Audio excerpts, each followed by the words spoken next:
Subscribe करिए हमारे channel target UP TET CTET को और बेल आइकन को दबाइए। हेलो दोस्तों, मैं आनंद स्वागत करता हूं आप सभी का आपके अपने चैनल और app target UP TET CTET में। दोस्तों, मैं आपको डीएलएड 4th सेमेस्टर गणित विषय पढ़ा रहा हूं और इसमें आपके 6 चैप्टर जो है वह मैंने पूरे कंप्लीट करा दिए हैं, प्रैक्टिस करा दिया है। सब कुछ जितना आपका सिलेबस है सब कुछ करा दिया है। बस 2 चैप्टर आपके बचते हैं। एक सर्कल का चैप्टर है, एक चतुर्भुज का चैप्टर है और चतुर्भुज के साथ साथ चक्रीय चतुर्भुज भी आपको पढ़ना है। तो इतनी चीजें आपको पढ़नी है, बस इतनी चीजें रह गई हैं। अब इसमें सबसे पहले हम लोग पढ़ लेंगे वृत्त, और वृत्त के साथ इस चैप्टर में आपका समलंब चतुर्भुज भी दिया गया है। लेकिन वह जब हम लोग अगले चैप्टर में चतुर्भुज पढ़ेंगे तब उसमें हमको कई सारे चतुर्भुज पढ़ने हैं, उसी में मैं आपको समलंब चतुर्भुज भी बताऊंगा। ठीक है, तो इस तरीके से समलंब चतुर्भुज आप इस चैप्टर का जो आधा पार्ट है वह अगले चैप्टर में हम लोग कवर करेंगे और दोनों चैप्टर का प्रैक्टिस भी एक साथ करेंगे, क्योंकि दोनों चैप्टर जो हैं वह थोड़ा सा इंटरलिंक हो जा रहा है चक्रीय चतुर्भुज की वजह से। ठीक है, तो सारी चीजें आपको समझ में आएंगी 7वें 8वें चैप्टर में। बस आप इसी तरीके से बने रहिए, ध्यान से क्लास को देखते रहिए जैसे अभी तक आपने देखते आए हैं। ज्यादातर लोग आप में से ऐसे हैं जो चैप्टर 6 तक कंप्लीट कर चुके हैं। तो जितने भी लोग चैप्टर 6 तक कंप्लीट कर चुके हैं, चैप्टर 6 कंप्लीट लिख करके आप कमेंट करिए और बहुत ही बधाई के पात्र हैं कि आप हर एक वीडियो को देखते आ रहे हैं और अपने सिलेबस को आप लगभग अब कंप्लीट करने वाले हैं। बस यही 2 चैप्टर आपको समझने रह गए हैं, आपका सिलेबस जो हो जाएगा वह कंप्लीट हो जाएगा और इसके साथ साथ आपकी जो प्रैक्टिस हो रही है वो भी हो रही है और बहुत अच्छा स्कोर 25 में 25 आप लोग में से बहुत से लोग होंगे जो स्कोर करके आएंगे एग्जाम में। अब इससे पहले की क्लासेस अगर आपने नहीं देखी है तो नीचे डिस्क्रिप्शन में लिंक दिया गया है, मैथ के सामने का लिंक आप क्लिक करोगे तो वहां पे वह प्लेलिस्ट की लिंक है। पूरा सभी क्लासेस एक लाइन से आपको देखने को मिल जाएंगी। वहां पे आपको राजन पवन सीरीज का भी सोल्यूशन मिल जाएगा, प्रीवियस ईयर क्वेश्चन पेपर भी मिल जाएगा। तो सारी चीजें लाइन से लगी हुई हैं और जितनी वीडियोज हैं वह आपके लिए पूरा सफिशियंट है। इतना आप पढ़ लोगे मैथ में तो कहीं से कुछ और पढ़ने की आवश्यकता नहीं पड़ेगी। इसी तरीके से 4th सेमेस्टर के सभी विषयों को हमने पढ़ाया है, सभी विषयों का लिंक नीचे डिस्क्रिप्शन में है।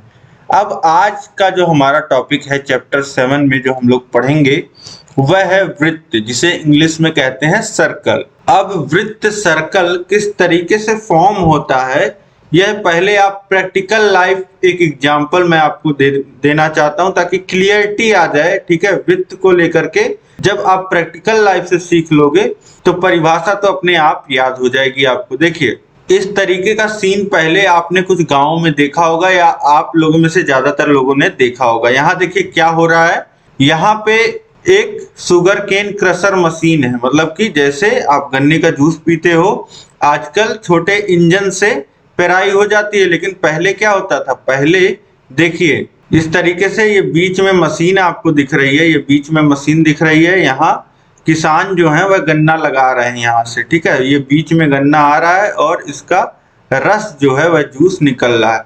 अब यहाँ पे बीच में देखिए एक अटैच्ड है इस तरीके से बैल से। ठीक है, इस तरीके से ये अटैच्ड है लकड़ी के माध्यम से और बैल जो है वह चल रहा है। बैल जो चल रहा है और बैल देखिए ना इस दूरी को घटा सकता है, जो लकड़ी वाली दूरी है। ठीक है, वो लकड़ी से ना तो पास आ सकता है मशीन के, ना ही दूर जा सकता है। एक निश्चित दूरी पे वह चल रहा है, मशीन को घुमा रहा है। ठीक है, तो इस तरीके से वह चलेगा, घुमाएगा और घुमाते घुमाते आप देखो तो जिस रास्ते पे वह चलेगा, जिस रास्ते पे वह चलेगा वह मशीन से एक निश्चित दूरी हमेशा रहेगी और जो पाथ वह बनाएगा, जो पाथ वह बनाएगा वही क्या कहलाता है, वही वृत्त कहलाता है। ठीक है, अब यहां से आप समझ पा रहे होंगे यहां से क्या हो रहा है, एक देखिए एक निश्चित दूरी, एक बिंदु है। अब इसका आप ऊपर से व्यू समझिए कि ये बीच में आपका एक बिंदु है, मशीन है और ये एक निश्चित दूरी पे जो बैल है वह चल रहा है। इस तरीके से जब वह निश्चित दूरी पे चल रहा है तो वह क्या फॉर्म कर रहा है, वह वृत्त फॉर्म कर रहा है। यह जो पाथ होता है इसी को हम लोग क्या कहते हैं, वृत्त कहते हैं। और यह जो बिंदु होता है यह बिंदु केंद्र बिंदु कहलाता है, ठीक है। और इस बिंदु से जो ये बिंदु है जो चला गया है, इस पे हर जो दूरी होती है वह निश्चित होती है। आपको पता ही है कि जैसे बैल लकड़ी के माध्यम से जुड़ा हुआ है और वह अंदर बाहर नहीं आ जा सकता है, वह निश्चित दूरी पे चल रहा है, तो इसी को क्या कहा जाता है, इसी को कहा जाता है त्रिज्या बोला जाता है इसको, ठीक है। ये क्या कहलाता है, ये दूरी जो बीच की केंद्र बिंदु की और जो ये पाथ है, जो ये रास्ता है, इन दोनों के बीच की दूरी को क्या कहते हैं, त्रिज्या कहते हैं। तो इसी को समझिए, अब परिभाषा से समझिए। वृत्त क्या होता है, वृत्त एक समतल आकृति है जिसके सभी बिंदु किसी निश्चित बिंदु से समान दूरी पर स्थित होते हैं। इस निश्चित बिंदु को वृत्त का केंद्र कहते हैं तथा नियत दूरी को वृत्त की त्रिज्या r कहते हैं, ठीक है। तो इस तरीके से आप समझ पा रहे हैं वृत्त क्या है, एक समतल आकृति है, मतलब 2D आकृति है। इसमें क्या होता है, इसमें एक बिंदु होता है जिसे केंद्र बिंदु कहते हैं और इस केंद्र बिंदु से एक निश्चित दूरी पे सारे बिंदु स्थित होते हैं, ठीक है। अब इस केंद्र बिंदु से हर एक बिंदु जो होगा इस वृत्त का एक निश्चित दूरी r पे रहेगा और इस निश्चित दूरी को क्या कहा जाता है, त्रिज्या कहा जाता है। और O बिंदु जो है, जो केंद्र बिंदु है, ठीक है, जो निश्चित बिंदु है उसे केंद्र कहते हैं और इस दूरी को त्रिज्या कहते हैं। तो इस तरीके से आप समझ पा रहे होंगे वृत्त किस तरीके से बनता है, वृत्त क्या है। अब त्रिज्या की परिभाषा अगर आपको लिखना हो, रेडियस, तो वृत्त के केंद्र से वृत्त की परिधि पे किसी भी बिंदु की दूरी हमेशा समान होती है। इसी दूरी को वृत्त का त्रिज्या कहते हैं, ठीक है। अगर प्रैक्टिकल में आप देखेंगे तो ये जो लकड़ी की लंबाई है मशीन से जो बैल के गर्दन तक है, ये जो लंबाई है यह त्रिज्या हो जाएगी, ठीक है।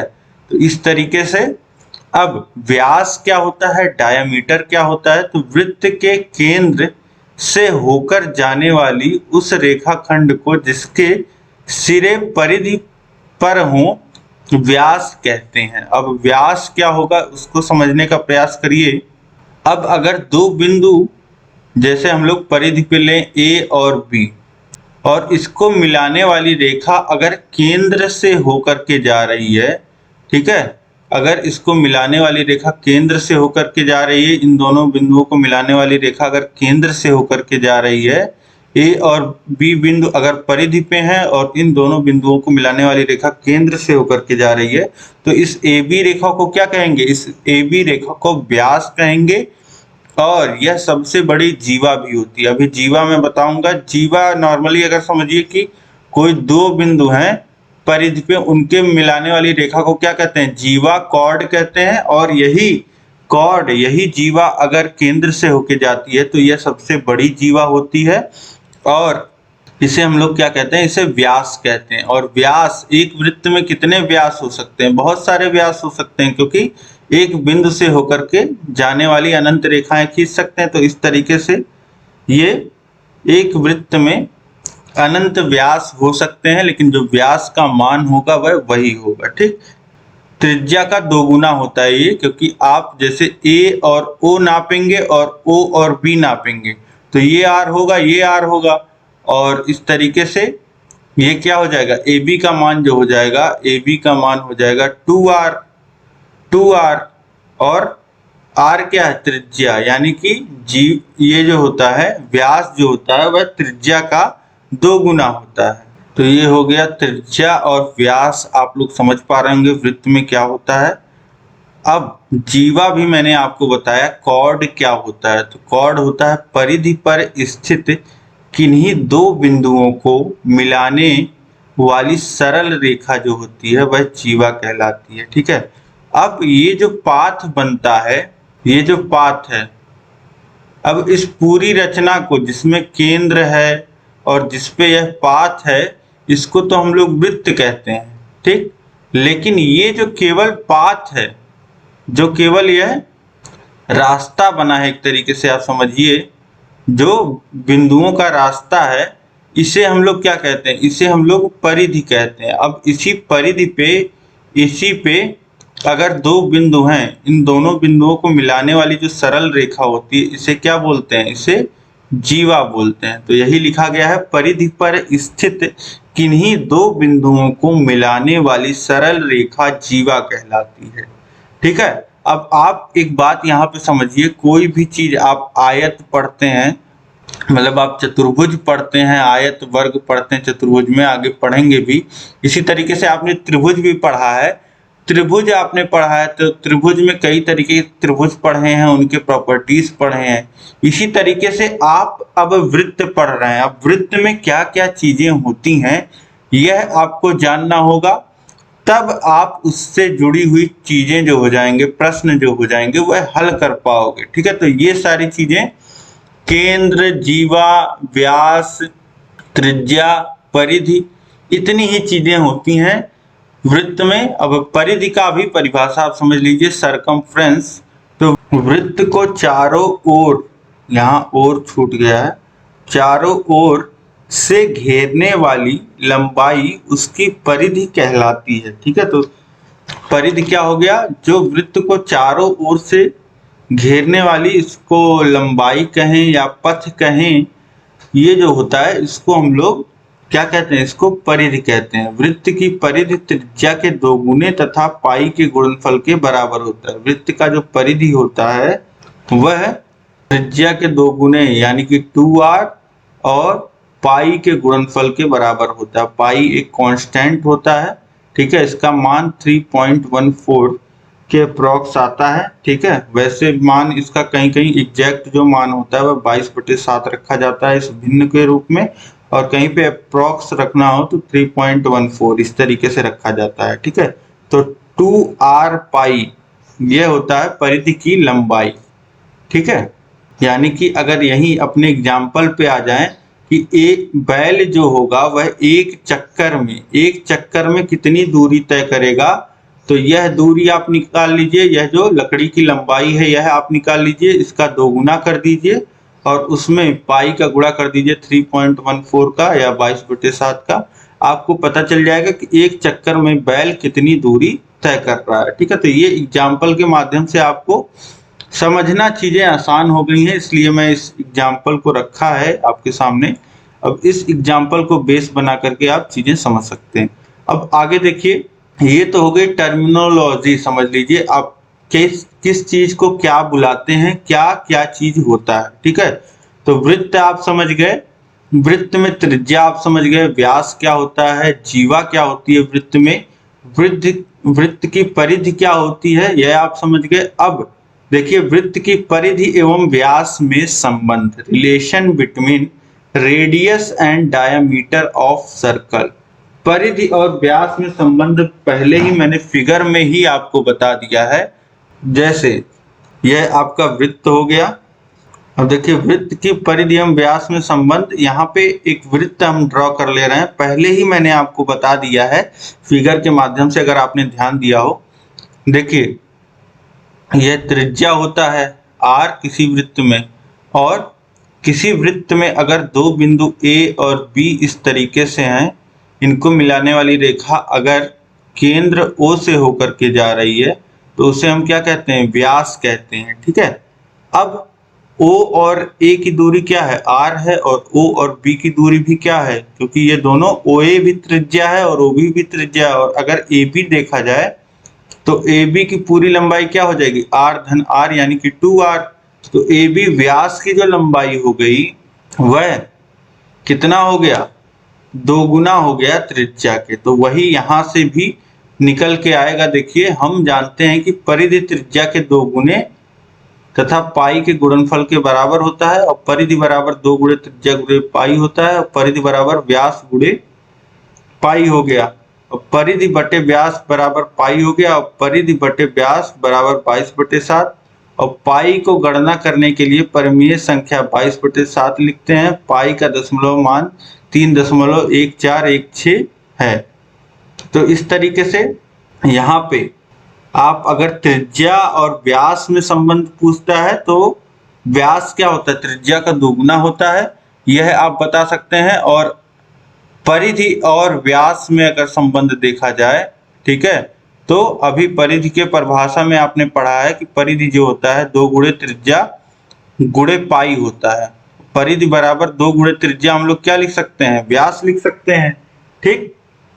तो व्यास गुणे पाई हो जाएगा और परिधि बटे व्यास बराबर पाई के लिख सकते हैं, और परिधि बटे व्यास जो होगा वह 22/7 होगा। अब यहाँ से आप देख पा रहे हैं क्या चीज हो रही है, यहाँ पे किसी भी वृत्त के परिधि और व्यास में जो अनुपात आ रहा है वह कांस्टेंट आ जा रहा है, 22/7 आ जा रहा है। चाहे आप छोटा वृत्त ले लो चाहे बड़ा वृत्त ले लो, इस वृत्त की अगर परिधि और व्यास में अनुपात देखा जाएगा तो भी 22/7 होगा, और इसके परिधि और व्यास में अनुपात देखा जाएगा तब भी 22/7 होगा। तो पाई को गणना के लिए परिमेय संख्या 22/7 लिखते हैं, तो पाई का दशमलव मान 3.1416 होता है, ठीक है। तो ये हो गया आपका वृत्त के परिधि एवं व्यास में संबंध, परिधि बटे व्यास बराबर होता है 22/7। अब इसके बाद आगे हम इन पे आधारित प्रश्नों को सॉल्व करेंगे। देखिए प्रश्न है, किसी वृत्त का व्यास 142.8 सेंटीमीटर है, किसी वृत्त का व्यास 142.8 सेंटीमीटर है, उसका त्रिज्या क्या होगी। तो व्यास दिया गया 142.8 और त्रिज्या पूछ रहा है। देखिए व्यास बराबर होता है 2 गुणे त्रिज्या, या d बराबर 2 × r, या r बराबर लिख सकते हैं d/2, ठीक है। व्यास का आधा कर लीजिए, तो 142 का आधा करेंगे तो 71.4 सेंटीमीटर आ जाएगा। जो वृत्त की त्रिज्या हो जाएगी वह 71.4 सेंटीमीटर आ जाएगी, ठीक। अब इसके बाद अगला प्रश्न हम देखेंगे, एक वृत्त का व्यास 11 सेमी है, उसकी परिधि ज्ञात कीजिए। वृत्त का व्यास हमको दिया है और क्या पूछ रहा है, परिधि पूछ रहा है। तो देखिए व्यास दिया गया है 11 सेंटीमीटर, परिधि हमको निकालना है। तो अब देखिए वृत्त की जो परिधि होती है वह पाई गुणे व्यास होती है, या ये अगर नहीं याद है आपको तो भी जो परिधि होती है वह आपको पता है कि 2 × r, त्रिज्या के दोगुने और उसमें पाई से गुणा हो जाता है, ठीक है। बात वही आ जाएगी, ये व्यास हो जाएगा और गुणे पाई, यानी कि पाई गुणे व्यास, पाई की वैल्यू रख देंगे 22/7 गुणे 11, 22/7 गुणे 11 हो जाएगा और गुणा कर लेंगे तो ये आ जाएगा 11 दूनी 22 और 11 दूनी 22 और 2 24, 242/7 और भाग दे देंगे तो आ जाएगा 34.54, ये हो जाएगा सेंटीमीटर में, ये इतनी लंबाई हो जाएगी परिधि की, ठीक है। जिस वृत्त का व्यास जो है वह 11 सेंटीमीटर है, उसकी जो परिधि आ जाएगी वह कितनी आ जाएगी, 34.54 सेंटीमीटर। अब इसके बाद आगे देखेंगे, प्रश्न है, यदि वृत्त का व्यास 14 सेंटीमीटर है तो वृत्त की परिधि ज्ञात कीजिए, ठीक है। तो वृत्त का व्यास दिया गया 14 सेंटीमीटर, परिधि जो है वह पूछ रहा है यहाँ पे। अब वृत्त की परिधि जो होता है वह 2πr होता है, और r जो होता है वह व्यास का आधा होता है, r बराबर होता है d/2। तो यहाँ से r की वैल्यू निकाल लेंगे तो कितना आ जाएगा, 7 सेंटीमीटर, व्यास का आधा कर लेंगे। अब परिधि निकालने के लिए क्या करेंगे, 2 गुणे पाई गुणे r, 2πr होता है परिधि, ये फॉर्मूला होता है, ठीक है। परिधि का 2πr, 2 × पाई × r, या जो पिछले प्रश्न में हमने इस्तेमाल किया था वह भी आप इस्तेमाल कर सकते हैं, लेकिन ज्यादातर यही फॉर्मूला 2πr ही याद रखा जाता है। तो इसको याद कर लीजिए आप, 2πr परिधि होता है, ठीक है। तो परिधि हो गया 2πr। अब देखिए 7 से 7 कट जाएगा, 2 से गुणा होगा 22 में आ जाएगा 44 सेंटीमीटर। तो यहाँ से आप समझ गए कि ऐसा वृत्त जिसकी त्रिज्या 7 है उसका जो परिधि होगा वह कितना होगा, 44 सेंटीमीटर होगा। अब इसके आगे देखिए अगला प्रश्न है यहाँ पे, किसी वृत्त में 16 सेंटीमीटर लंबी जीवा पर केंद्र से डाला गया लंब 6 सेंटीमीटर है, वृत्त का व्यास ज्ञात कीजिए। अब इस प्रश्न में आपको देखिए कुछ चीजें सीखने को मिलेंगी। प्रश्न में कह रहा है कि वृत्त में 16 सेंटीमीटर लंबी एक जीवा है जिसपे केंद्र से लंब डाला गया है। उस लंब की जो लंबाई है वह 6 सेंटीमीटर की है और वृत्त का व्यास आपको बताना है। तो सबसे पहले आप एक वृत्त ड्रॉ कर लीजिए। इस तरीके से रैंडम वृत्त आप ड्रॉ कर लेंगे। अब इस वृत्त में सोचिए कि एक जो जीवा है वह 16 सेंटीमीटर लंबी है। तो कोई एक जीवा इस तरीके से बना लीजिए AB, जिसकी लंबाई होगी कुछ 16 सेंटीमीटर। अब केंद्र से बोल रहा है कि लंब डाला गया है, केंद्र से लंब डाला गया है तो ये लंब जो हो जाएगा, और इस जीवा की AB की भी लंबाई दी गई है 16 सेंटीमीटर और O इसको मान लेते हैं अगर D पॉइंट, तो इस OD की भी जो लंबाई है वह कितनी दी गई है, 6 सेंटीमीटर दी गई है। ठीक, अब यहाँ पे इतना आप समझ पा रहे होंगे। ठीक है, अब जब लंब डाला गया है, ठीक है, तो लंब जब डाला जाता है तो जो केंद्र से किसी भी जीवा पर जो लंब डाला जाता है वह लंब उसको 2 बराबर भागों में जीवा को बांट देता है। ठीक है, आप सिमेट्री देखेंगे इस तरीके से तो यह आपको 2 भागों में बटा हुआ जो है जीवा दिख रहा होगा। ठीक, तो यही यहाँ पे आपको लिखना रहेगा कि केंद्र से जीवा पे डाला गया लंब जो होता है वह जीवा को 2, AB जीवा है, इसको 2 भागों में बराबर, AB की पूरी लंबाई 16 है तो ये 8 हो जाएगा और ये 8 हो जाएगा। यानी से यहाँ से AD बराबर क्या लिख सकते हैं, 8 सेंटीमीटर। ठीक है, ये 8 हो गया, ये 6 हो गया। अब OA हमको त्रिज्या अगर पता चल जाए तो हम व्यास निकाल सकते हैं। तो O और A को आप मिला दीजिए। अब देखिए यहाँ पे जब यह लंब है तो यह क्या 90 अंश का कोण है, ये 90 अंश का कोण है तो यह जो त्रिभुज है वह कैसा त्रिभुज हो गया, समकोण त्रिभुज। और ट्रिग्नोमेट्री में हमने पढ़ा है समकोण त्रिभुज पे पाइथागोरस प्रमेय लगता है और 90 अंश के सामने की जो भुजा होती है वह कर्ण होती है, यानी कि OA जो हो जाएगा वह कर्ण हो जाएगा। और पाइथागोरस प्रमेय के अनुसार लिखेंगे कर्ण का वर्ग जो हो जाएगा, कर्ण का स्क्वायर वह लंब के स्क्वायर धन आधार के स्क्वायर के बराबर होगा, यानी कि OA का स्क्वायर बराबर होगा लंब OD का स्क्वायर प्लस आधार AD का स्क्वायर। OA का स्क्वायर, OA की वैल्यू हमको नहीं पता है। अब ये OD कितना है, 6 का स्क्वायर और AD कितना है, 8 का स्क्वायर हो जाएगा और AD स्क्वायर बराबर हो जाएगा 36 धन 64, यानी कि OA का स्क्वायर हो जाएगा 100 के बराबर और OA की वैल्यू हो जाएगी √10 का स्क्वायर यानी कि 10। OA आ गया 10, यानी इसका मान इस तरीके से ये 10 सेंटीमीटर आ जाएगा। अब OA मिल गया, यानी कि OA कितना है, R त्रिज्या 10 सेंटीमीटर, तो व्यास कितना हो जाएगा, व्यास हो जाएगा 2R यानी 2 × 10, तो वैल्यू कितनी आ जाएगी व्यास की, 20 सेंटीमीटर। आपसे व्यास ही पूछ रहा था। ठीक है, तो यहाँ से आप व्यास निकाल लेंगे, वृत्त का व्यास बहुत ही आसानी से निकाल लेंगे। बस एक चीज यहाँ पे आपको थोड़ा सा नया रहेगा ये क्वेश्चन आपके लिए, क्योंकि देखिए जो यहाँ पे दिया गया प्रश्न उसको आपको एक तो इमेजिन करना है। यह आपके लिए नया रहा होगा कि कैसे वृत्त में जीवा कैसे ड्रॉ करेंगे, उस पर लंब कैसे डालेंगे, लंब जीवा को 2 भागों में विभक्त करेगा, ये भी नहीं आपको पता रहा होगा। तो ये सारी चीजें आपको यहाँ इस प्रश्न में समझ में आई होंगी। उम्मीद है यह प्रश्न आपको समझ में आया होगा।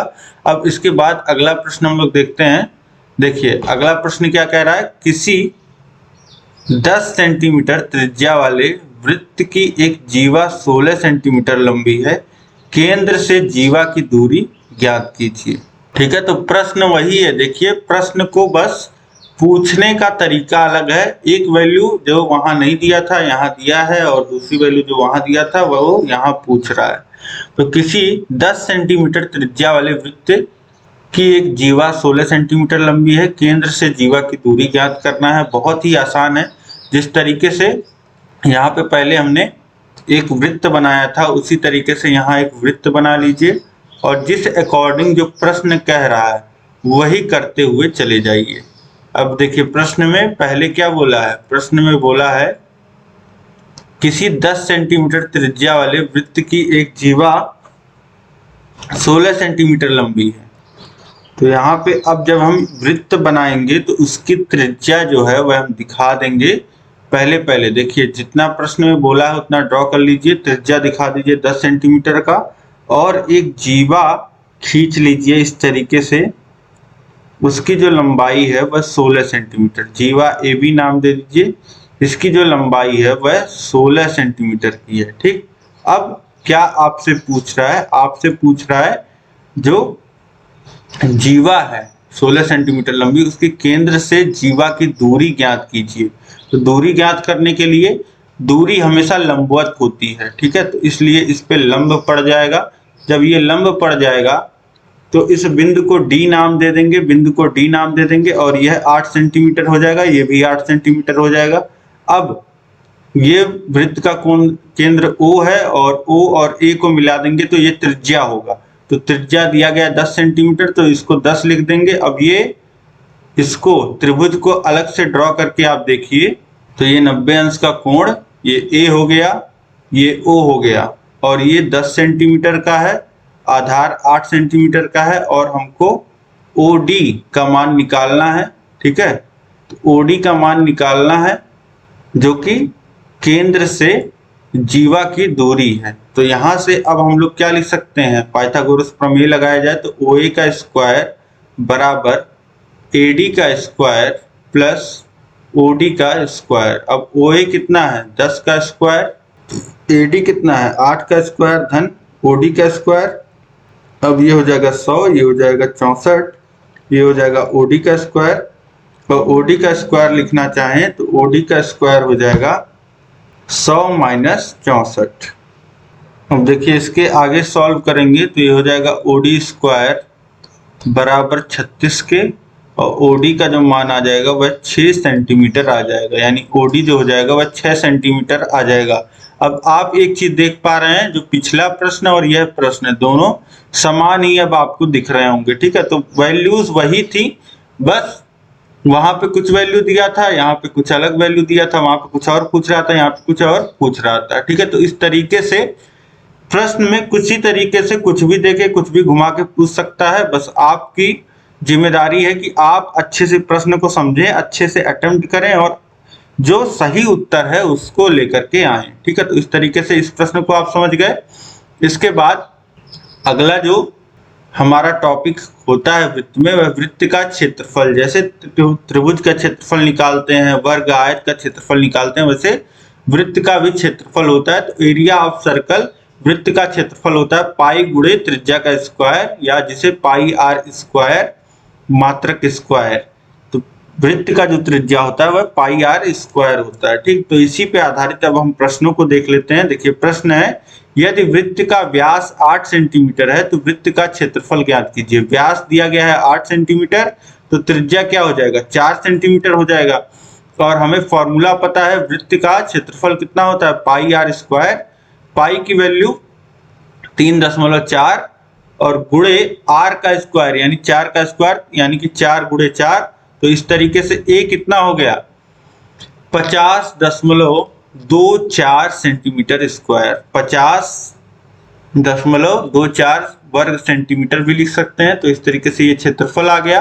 अब इसके बाद देखिए अगला प्रश्न है, त्रिज्या 2.1 सेंटीमीटर वाले वृत्त का क्षेत्रफल ज्ञात कीजिए। तो बिल्कुल आसान है, बस फॉर्मूला रखना है पाई आर स्क्वायर।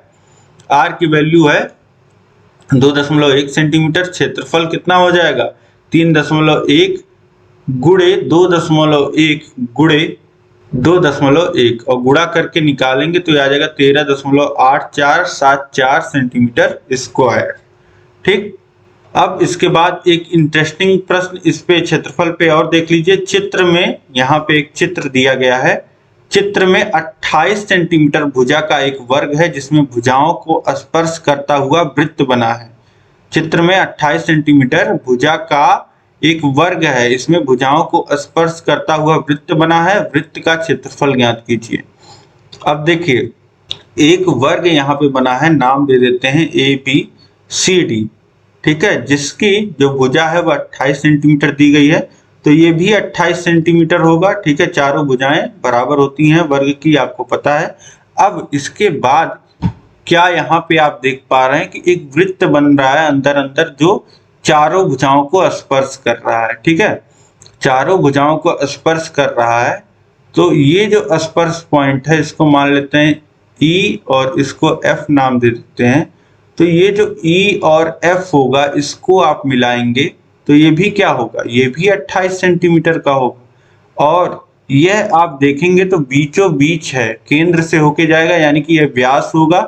तो यहां से हम लोग क्या कह सकते हैं, चित्र में वर्ग की जो भुजा है 28 सेंटीमीटर है वो तो हमको पता है, और वर्ग की भुजा बराबर हो रहा है EF वर्ग के व्यास के। तो यहाँ से वृत्त के व्यास के, तो यहाँ पे वर्ग की भुजा जो बराबर हो जाएगा वृत्त के व्यास के, और जो कि 28 सेंटीमीटर है, तो वृत्त का व्यास हमको मिल गया 28 सेंटीमीटर।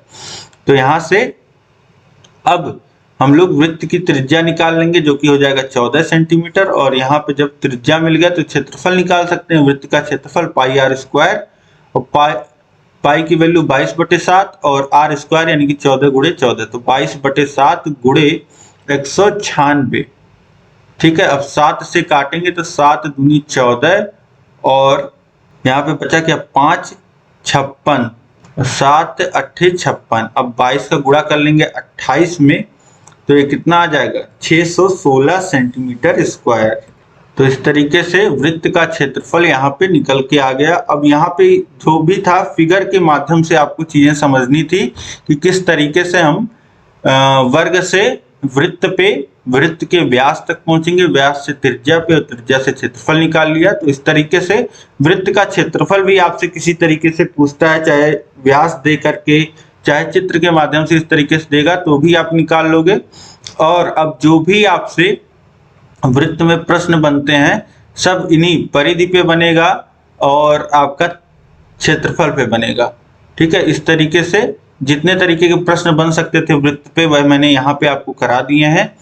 अब इसके बाद हम लोग जो 8वां चैप्टर है आपका उसमें, और 7वें चैप्टर का जो समलंब बचा है वह 7वें चैप्टर में आपका चतुर्भुज पढ़ेंगे, चतुर्भुज के प्रकार पढ़ेंगे, और साथ ही साथ चक्रीय चतुर्भुज, वह ऐसा चतुर्भुज जो वृत्त के अंदर बनता है। ये सारी चीजें हम लोग नेक्स्ट चैप्टर में पढ़ने वाले हैं और एक साथ ही प्रैक्टिस करेंगे 7वें और 8वें चैप्टर की, यह भी आप ध्यान रखिएगा। तो एक साथ प्रैक्टिस होगी और आपको और अच्छे से चीजें क्लियर हो जाएंगी, समझ में आ जाएंगी। उम्मीद है कि यहाँ तक आपको समझ में आया होगा, जितना मैंने वृत्त में बताया समझ में आया तो यस लिख करके आप नीचे कमेंट करिए, और नहीं समझ में आया तो आपको जो भी नहीं समझ में आ रहा है, जहां भी दिक्कत आ रही है वह आप मुझे कमेंट करके बताइए। इस क्लास को, यह क्लास आपको पसंद आई तो इस क्लास को लाइक कर दीजिए, अपने दोस्तों में देखिए अधिक से अधिक शेयर करिए, तभी मेरी मेहनत सफल होगी। कम से कम 5 आपके जो खास मित्र हैं उन सभी को शेयर करिए और ग्रुपों में शेयर करिए, ताकि अधिक से अधिक लोगों तक यह वीडियोस पहुंच पाए। एजुकेशनल वीडियोस को यूट्यूब सब तक नहीं पहुंचाता है, आपको पता है। आपको जो मनोरंजन वाली वीडियोस होती हैं उसी में उलझाया रखता है यूट्यूब। तो अधिक से अधिक आप शेयर करिए, और इसी तरीके से सभी विषय आपके पढ़ा दिए गए हैं बहुत ही व्यवस्थित ढंग से, बहुत ही अच्छे से, आसान भाषा में, इतने सरल भाषा में, इतने प्रिसाइज वे में, और सब कुछ कवर आपको कहीं और नहीं मिलेगा। तो अधिक से अधिक पढ़ते रहिए, अपने 4th सेमेस्टर की तैयारी करते रहिए, और इसी तैयारी को 4 चांद लगाने के लिए, कम समय में बेहतर करने के लिए आपके लिए हम लोग लेकर के आए हैं DLED 4th सेमेस्टर का कोर्स, जो आपको मिलेगा हमारे app target UP TET CTET पे। ऐप का लिंक नीचे डिस्क्रिप्शन में दिया गया है या सीधे प्ले स्टोर से डाउनलोड करिए। ऐप का नाम है टारगेट यूपी टेट सीटेट, और आप ऐप को डाउनलोड करेंगे, वहां स्टोर पे आपको 4th सेमेस्टर का कोर्स मिल जाएगा। कोर्स में आपको पूरा 4th सेमेस्टर के हर एक विषय पढ़ाए गए हैं, और हर एक विषय चैप्टर वाइज पढ़ाए गए हैं। चैप्टर वाइज हर एक विषय का टेस्ट है, और हर एक विषय का जो हैंड रिटन नोट्स है उसका पीडीएफ आपको मिलेगा। राजन पवन सीरीज पूरा सॉल्व कराया जाएगा। नए संस्करण की पीडीएफ मिलेगी, पुराने संस्करण की अभी भी अवेलेबल है। तो सब कुछ आपके लिए अवेलेबल करा रहे हैं हम। Previous year question paper solve करा रहे हैं, मास्टर क्लास लेकर के आ रहे हैं और आपके लिए डाउट सेशन भी लेकर के आ रहे हैं। तो सारी चीजें आपके लिए उपलब्ध हैं। आप डाउनलोड करिए और अधिक से अधिक लोग कोर्सेस को आप लोग परचेज करिए। तो हम लोग मिलते हैं नेक्स्ट क्लास में। जय हिंद, जय भारत।